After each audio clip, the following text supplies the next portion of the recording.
Hello again, everybody. So I forgot that we were doing two lessons this week. So here is the video for lesson 5, or chapter 5, on learning styles.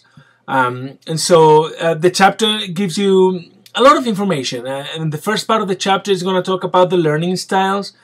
And I don't know how many of you have taken these learning styles inventories. I've taken quite a few.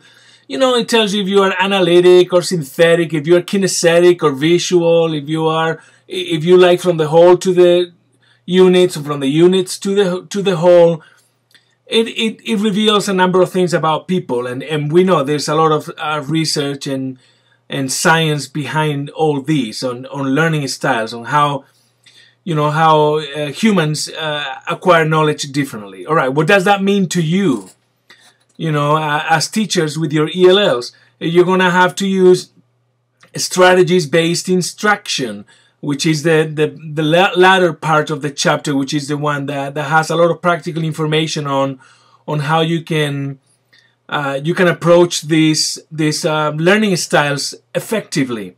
And so you're going to have the direct strategies and indirect strategies, and there's a couple of big tables in the book that show you all the different strategies that you can employ in the classroom to make language learning more effective.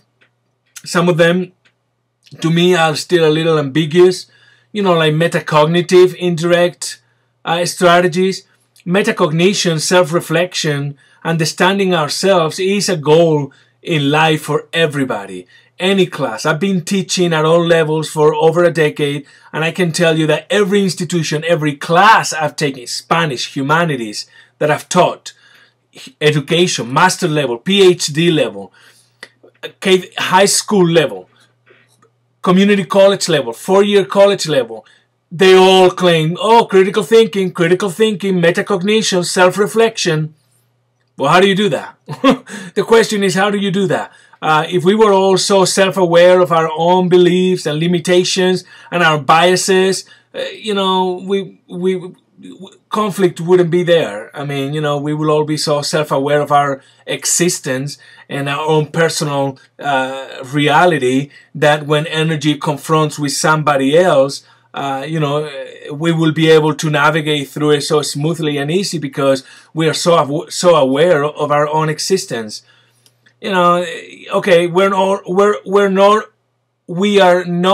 of us are not Jedi masters. You know, we can't control the force and the energy so easily. But metacognition refers to that. If you read the chapter 5, you're going to see how it's going to mention how students, make them aware of their weaknesses, make them aware of their strengths and how they can do better, and then navigate through that and use strategy-based instruction, use instruction in the classroom, and use strategies in your instruction that will facilitate learning for those type of learners when you and them have recognized some of their learning styles, their strengths and weaknesses. If you can call them weaknesses, human personality factors, to me, anything goes. You are what you are. You are the product of your society, of your time, of your family, of your genes, of your DNA. All that together puts you who you are. And there, as I told you in other video about emotional intelligence, I think there is a movement here that claims that there is a perfect human, and then everybody else has to adapt to that. You know, we do that in many ways. And sure, conflict. Excuse me, I'm okay with conflict. I may not be okay with aggressivity or over-imposing or physical power and putting someone down physically. But conflict, that's fine. You believe A, I believe B. Let's discuss it in the way that we know how to discuss it. And then that's where conflict arrives, and people don't feel comfortable. Some people just avoid conflict all along. And my point with all this is that I believe there is a movement that claims a certain type of humanity is better than others. And I'm like, I just disagree with that. As long as there's no physical contact or physical damage or bullying kind of situation, anything goes. You know, if you're introverted and I'm extroverted, so be it. If I'm kinesthetic and you're visual, so be it. One is not better than the other. There seems to be research that claims that some types of learning styles do have an easier time learning, and that may be not because they're better or because universally or God-given their learning style is just the natural one and everybody else is unnatural. That may be because our teaching is shaped and facilitated to a type of learning style. That may be why that learning style does better in learning. It's not because they're better than everybody else. It's because our teaching and learning in today's society is shaped for those individuals. So a strategy-based instruction will help us facilitate learning for other types of learners that may not match the perfect formula. And even though at the end of the chapter they do give you like a perfect scenario, you know, remove the anxiety filter. Make them think about themselves. It gives you a list of like 10 objectives in the little activity you have to do in the chapter. A little table with the 10 things. And then it gives you that table is based on 10 maxims, principles. And, you know, like lowering the affective filter and this and that. And, you know, like they present like a perfect scenario. And like we need to, I don't want you to believe that, oh, you can believe whatever you want. I don't believe that we need to try to achieve that.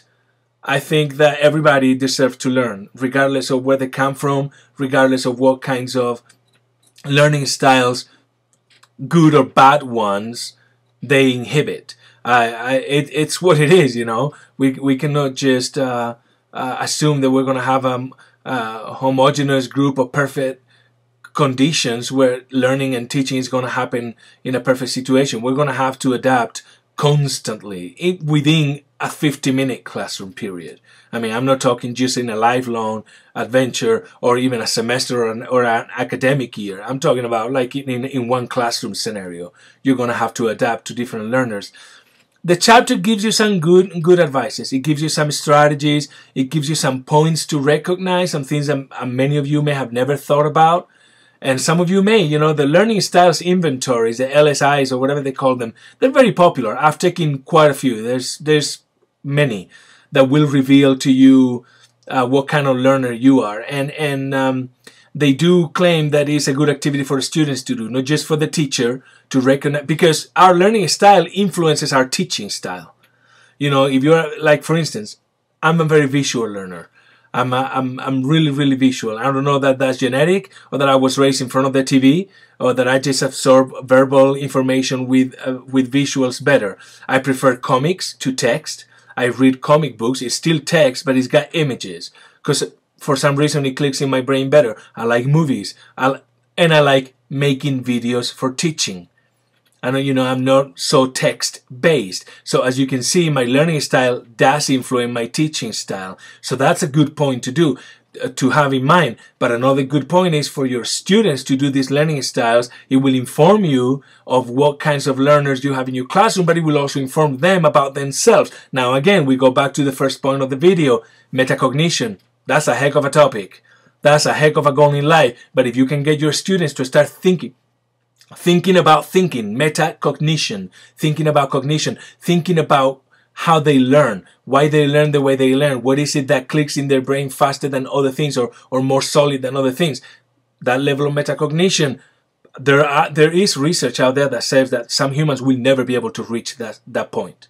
That metacognition is not for everybody. So, and you know, and some other people are, you know, as I said, they're Jedi masters. They're out there and they control the Force like they know exactly their place in the universe better than anybody else. So that's a huge topic, but the chapter deals with some of that. So, okay, so here's the video for chapter 5, and I will see you next week then. Bye.